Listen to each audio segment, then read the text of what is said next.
Basic शिक्षा परिषद के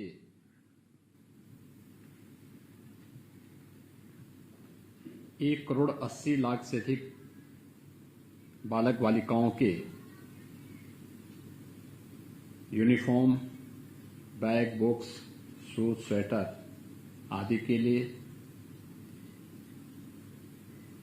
प्रदेश सरकार शासन द्वारा उपलब्ध कराई जाने वाली सुविधा को डीबीटी के माध्यम से पूरी धनराशि उन बालक और बालिकाओं के माता पिता या लीगल अभिभावक तक पहुंचाने के आज के इस कार्यक्रम में उपस्थित प्रदेश सरकार में बेसिक शिक्षा विभाग के मंत्री डॉक्टर सतीश द्विवेदी जी, विभाग के प्रमुख सचिव श्री दीपक कुमार जी,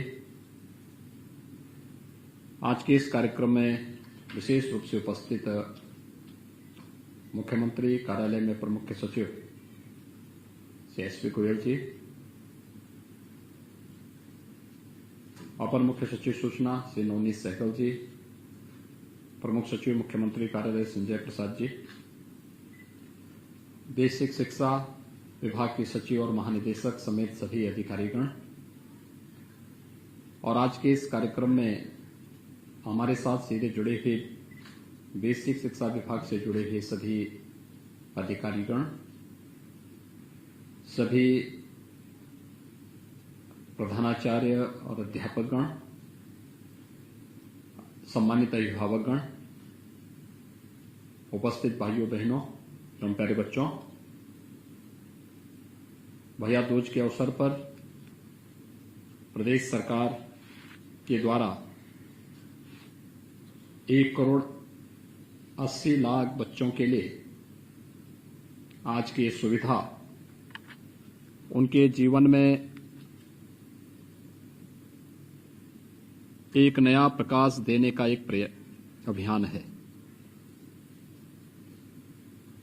प्रदेश सरकार इस बात को लेकर के पहले दिन से ही प्रतिबद्ध रही है कि हम तकनीक का उपयोग करके भ्रष्टाचार मुक्त व्यवस्था देंगे और आदरणीय प्रधानमंत्री जी के मार्गदर्शन में 4.5 वर्षों से लगातार इस लक्ष्य को प्राप्त करने की दिशा में अनेक प्रयास हुए और उसमें सफलता भी प्राप्त हुई।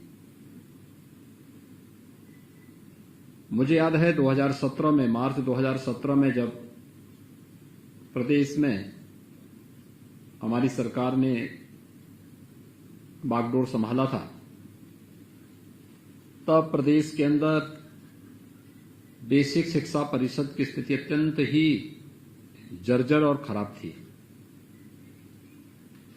तमाम विद्यालय बंदी के कगार पर जा चुके थे। काफी बड़े पैमाने पर शिक्षकों की रिक्त पद व्यवस्था को चुनौती दे रहे थे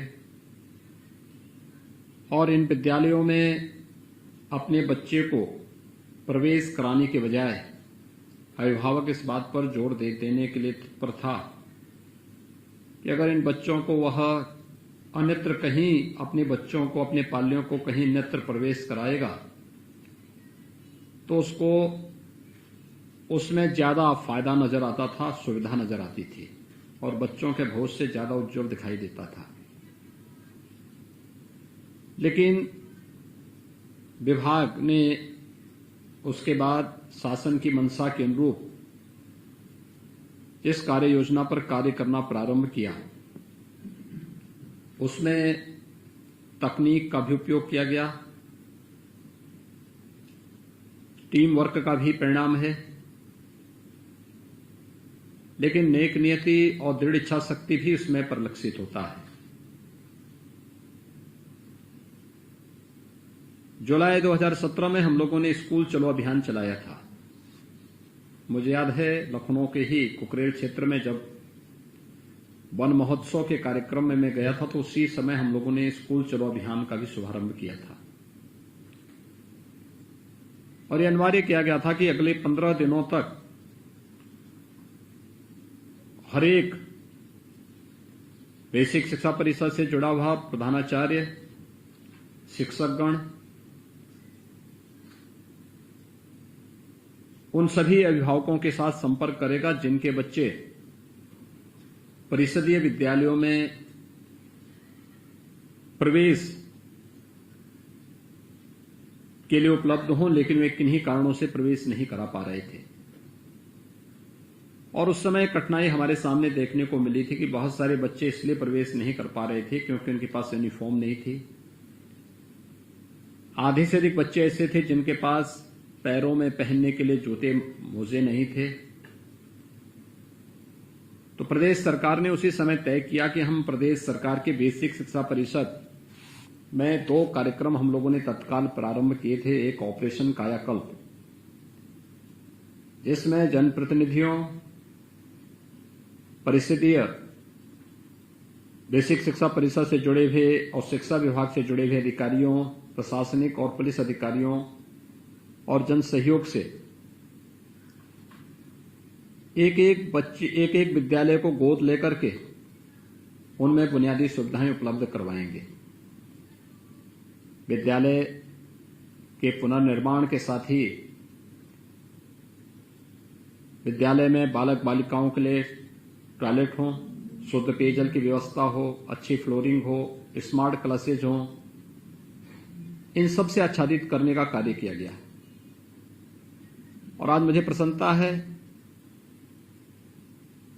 कि लगभग 1,60,000 के आसपास जो बेसिक शिक्षा परिषद के विद्यालय हैं, उनमें से 1,33,000 से अधिक विद्यालयों में न केवल ये सुविधाएं आच्छादित हुई, बल्कि उन विद्यालयों में बहुत सारी जगह राजस्व विभाग और पंचायती राज विभाग के माध्यम से खेल का मैदान और ओपन जिम भी बन चुके हैं।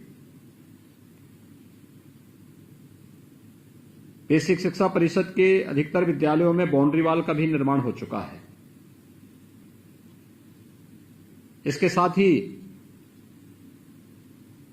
विगत 4.5 वर्षों से हर बच्चे को 2 यूनिफॉर्म, बैग, बुक्स उपलब्ध करवाने की कार्रवाई तो सफलतापूर्वक हुई।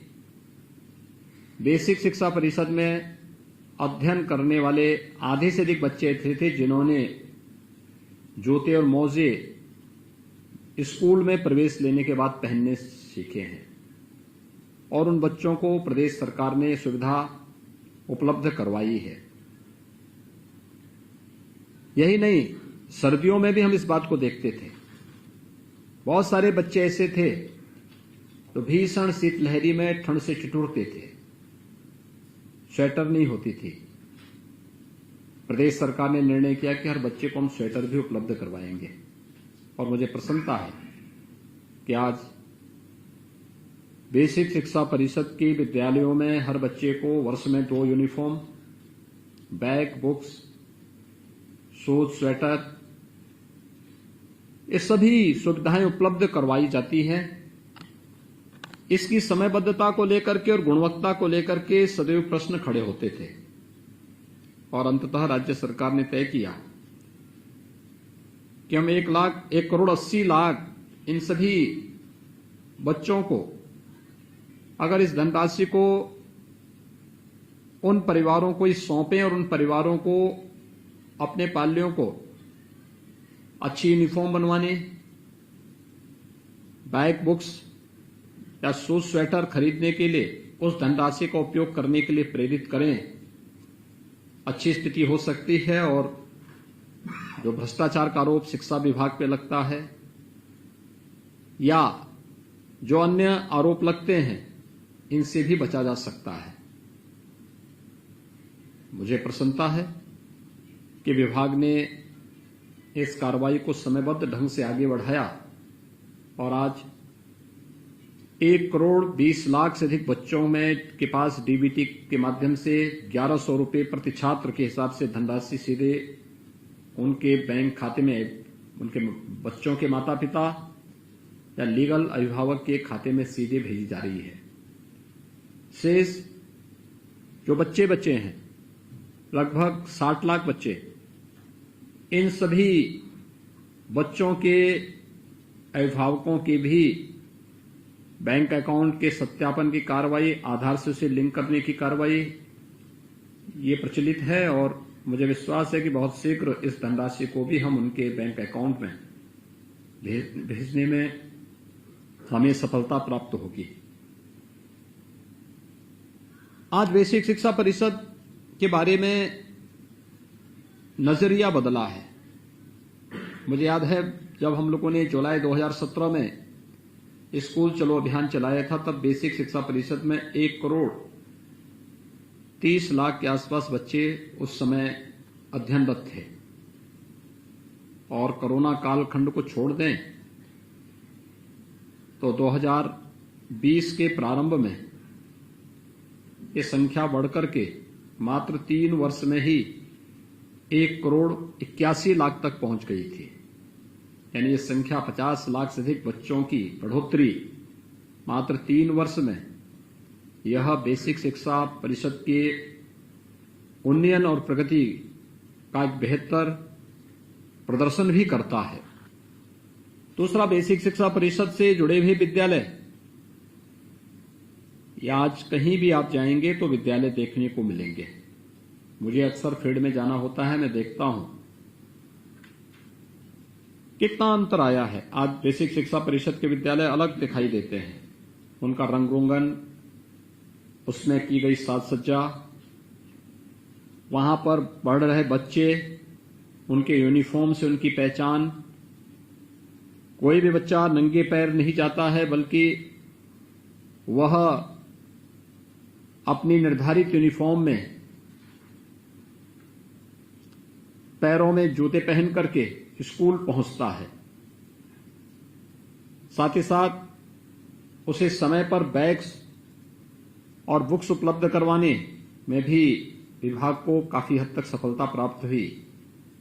अब ये धनराशि सीधे अभिभावक तक पहुंचने से वे समय से यूनिफॉर्म भी बना पाएंगे, जूते मोजे भी खरीद पाएंगे, स्वेटर भी खरीद पाएंगे और हर एक उस जो भी उसकी आवश्यकता है, जो शासन की मंशा है, उसके अनुरूप सुविधा उस व्यक्ति तक पहुंच पाएगी। मुझे लगता है कि तकनीक न केवल भ्रष्टाचार पर प्रहार करने का एक माध्यम है, बल्कि व्यक्ति के जीवन में व्यापक परिवर्तन का भी एक आधार बन सकता है। और इस दिशा में हम लोगों ने प्रयास किया है। मुझे लगता है कि अंतर विभागीय समन्वय के माध्यम से बेसिक शिक्षा परिषद से जुड़ी हुई तमाम प्रकार की सुविधाओं में उन्नयन लाया जा सकता है। मैंने कुछ विभागों से इस बारे में कहा है कि अच्छा होगा कि हम लोग बेसिक शिक्षा परिषद में, अगर हमारा कोई प्रोजेक्ट किसी क्षेत्र विशेष में लागू होता है, हमारा प्रयास होना चाहिए कि CSR मद से, उस उद्योग से हम उस जनपद के या उस विकास खंड से जुड़े हुए विद्यालयों में स्मार्ट क्लास के बारे में बच्चों को प्रेरित करें। मैं भी दीपावली के दिन गोरखपुर के बनटांगिया गांव में गया था। 4 वर्ष पहले तक वहां पर कोई विद्यालय नहीं था। हम लोगों ने स्वयं एक धार्मिक ट्रस्ट के माध्यम से वहां पर अस्थायी विद्यालय का संचालन 8-10 वर्षों से हम लोग करवा रहे थे। लेकिन मैं जब इधर वहां पर गया तो बहुत अच्छा बेसिक शिक्षा, परसों में गया तो बेसिक शिक्षा परिषद का बहुत अच्छा विद्यालय बन चुका था, स्मार्ट क्लास थी और वे बच्चे वहां पर स्मार्ट क्लास के माध्यम से कैसे स्वयं के स्मार्ट होने की गवाही दे रहे थे। मैंने स्वयं दीपावली के दिन यह गोरखपुर के एक बनटांगिया गांव में जाकर के स्वयं देखा है। विगत वर्ष मुझे चित्रकूट जाने का अवसर प्राप्त हुआ था। वहां पर भी मैंने देखा था, इंडियन ऑयल की मदद से वहां पर कई विद्यालयों में स्मार्ट क्लासेस बनी थी। यह तकनीक के साथ साथ उन बच्चों के जीवन में व्यापक परिवर्तन का एक माध्यम बन सकता है और मुझे लगता है कि हमें इसके लिए औद्योगिक विकास विभाग के साथ, सूक्ष्म लघु मध्यम उद्यम विभाग के साथ या अन्य उन विभागों के साथ जिनके बड़े प्रोजेक्ट किसी जनपद में चल रहे हैं, और वहां पर हम लोग बहुत सारे ऐसे कार्य कर सकते हैं जो स्मार्ट क्लासेस के निर्माण में वहां योगदान दे सकते हैं। दूसरा, आदरणीय प्रधानमंत्री जी की अनुकंपा से वाराणसी के सेवापुरी प्रकाशखंड में कन्वर्जेंस के माध्यम से बेहतरीन प्रदर्शन करते हुए अच्छे कार्य हुए हैं। वहां के कुछ बेसिक शिक्षा परिषद के स्कूलों में मुझे जाने का अवसर प्राप्त हुआ था। मैंने वहां पर इस बात को देखा, आंगनवाड़ी केंद्र कैसा होना चाहिए, बेसिक शिक्षा परिषद से जुड़े हुए विद्यालयों में अलग अलग श्रेणी के बच्चों के लिए किस प्रकार की व्यवस्था होनी चाहिए और उन बच्चों के लिए कैसे हम आसानी से पाठ्यक्रम को उनके लिए और अधिकाधिक सरल और सुगम बना सकें, इसके लिए क्या माध्यम होना चाहिए, यह वहां पर मुझे देखने का एक अवसर प्राप्त हुआ। मुझे लगता है कि वह एक मॉडल बन सकता है। हम इसको हर एक विकासखंड के अंदर लागू कर सकते हैं। इसको और बेहतर हमारा प्रयास होना चाहिए, स्वयं में एक प्रतिस्पर्धा, वो स्वस्थ प्रतिस्पर्धा, सकारात्मक रूप से आगे बढ़ने की प्रतिस्पर्धा। इस सकारात्मक रूप से आगे बढ़ने का ही परिणाम है कि अभी मैं देख रहा था कि क्योंकि भारत सरकार के द्वारा स्कूली शिक्षा के लिए जो 17-18 में जो लागू 70 इंडिकेटर्स का जो परफॉर्मेंस ग्रेडिंग इंडेक्स थे, वह जिसमें उत्तर प्रदेश पहले पीछे हुआ करता था, बहुत पीछे हुआ करता था, लेकिन 17-18 में लागू हुआ और तीसरे वर्ष उत्तर प्रदेश देश के अंदर नंबर 1 पर आ जाता है। यानी जो परिवर्तन हुए हैं, ये परिवर्तन का परिणाम है।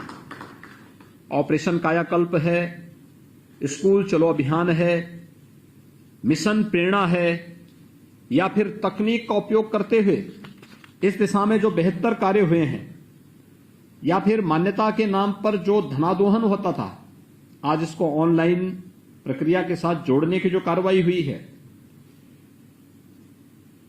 अंग्रेजी माध्यम से भी बच्चों को हम पढ़ाएंगे, ये व्यवस्था लागू करना, निःशुल्क पाठ्य पुस्तकों की वितरण की कार्रवाई हो, कस्तूरबा गांधी विद्यालयों, जो प्रदेश के अंदर 350 से अधिक कस्तूरबा गांधी विद्यालय हैं, 8वीं क्लास से बढ़ाकर उन्हें 12वीं क्लास तक करना और सभी प्रकार की सुविधाओं से आच्छादित करना, सामुदायिक सहभागिता के माध्यम से जो तमाम अन्य कार्य हुए हैं, खेलों के बढ़ावा देने के लिए एस्पिरेशनल जो 8 जनपद प्रदेश के अंदर हैं, इन सब में कार्रवाई करते हुए प्रदेश में 1.5 लाख से अधिक शिक्षकों की भर्ती हमने की है, जिसमें से 1,26,000 से अधिक भर्तियां अकेले बेसिक शिक्षा परिषद की अब तक संपन्न हुई हैं। माध्यमिक और उच्च शिक्षा, तकनीकी शिक्षा, चिकित्सा शिक्षा, व्यावसायिक शिक्षा, इन सभी को लेकर के 1.5 लाख से अधिक शिक्षकों की भर्ती विगत 4.5 वर्ष के अंदर प्रदेश के अंदर अब तक संपन्न हुई है। और वन्य गांवों में या अन्य उन क्षेत्रों में जहां पर शिक्षा एक दूर की कौड़ी नजर आती थी, लोगों को लगता था कि ये शिक्षा हमारे लिए नहीं बनी है, लगता है, लेकिन आज बेसिक शिक्षा परिषद वहां तक पहुंची है। ये बदलते हुए इसमें चाहे वह शिक्षकों की भर्ती की प्रक्रिया को पूरी पारदर्शी तरीके से संपन्न करने की कार्रवाई हो, या फिर नियुक्ति की इस प्रक्रिया को तेजी के साथ आगे बढ़ाते हुए आज बेसिक शिक्षा परिषद जिस तरीके से आगे बढ़ने का कार्य कर रहा है, आज का यह कार्यक्रम शासन की योजना का लाभ उन सभी अभिभावकों तक पहुंचाने जो अपने पालियों को बेसिक शिक्षा परिषद के स्कूलों में भेज करके उनके उज्जवल भविष्य के लिए अपने स्तर पर प्रयास करते थे, लेकिन उनकी आर्थिक स्थिति इसमें आड़े आती थी। आज बेसिक शिक्षा परिषद ने डीबीटी के माध्यम से उन सभी बच्चों के लिए ये सुविधा उपलब्ध कराई है। मैं विश्वास करूंगा कि केवल हमारी जिम्मेदारी यहीं पे समाप्त नहीं होती है। इन 1,20,00,000 बच्चों तक धनराशि पहुंचने के बाद उन बच्चों के लिए यूनिफॉर्म, उन बच्चों के लिए स्वेटर, जूते मोजे, बैग, बुक्स, ये सभी क्वालिटी के साथ अभिभावक उसी पर पैसा खर्च करे। यह हर विद्यालय के प्रधानाचार्य और हर कक्षा के जो क्लास टीचर होंगे उनको इसके साथ जोड़ने की आवश्यकता है कि वे इसको सुनिश्चित करवाएंगे कि बच्चे यूनिफॉर्म में ही स्कूल आएंगे। बच्चे स्कूल में आएंगे तो मॉर्निंग असेंबली में इस बात को देखने की आवश्यकता है कौन बच्चे स्कूल में आ रहे हैं, कौन नहीं आ रहे हैं। जो नहीं आ रहे हैं उस कक्षा के शिक्षक के द्वारा उस अभिभावक से संपर्क करना। जो बच्चे यूनिफॉर्म में नहीं आ रहे हैं उनके अभिभावकों को बैठक बुला करके प्रधानाचार्य उनके साथ संवाद बनाए। बच्चे स्कूल आते हैं तो नाखून कटे हों, बाल बना करके आए, स्नान करके आए, दांतून करके आए। एक व्यवस्था साफ सफाई के प्रति, न केवल व्यक्तिगत साफ सफाई के प्रति बल्कि क्लास में भी बैठने का तरीका किस रूप में होना चाहिए। अगर इन बच्चों को इस समय नहीं सिखाएंगे तो आगे चल करके वे सीख नहीं पाएंगे। ये सभी बेसिक शिक्षा परिषद के स्कूलों में होना चाहिए। सामान्य जानकारी, सामान्य शिष्टाचार, सामान्य संस्कार ये बेसिक शिक्षा परिषद के स्कूलों के माध्यम से बताए जाने की आवश्यकता है। और मुझे लगता है कि जो संस्कार, जो शिष्टाचार बेसिक शिक्षा परिषद के इस प्रारंभिक 5 वर्ष के कार्यकाल के दौरान या 8 वर्ष के कार्यकाल के दौरान परिषदीय विद्यालयों के माध्यम से इन बच्चों को दिया जाएगा, यही राष्ट्र की आधारशिला बनने वाली है।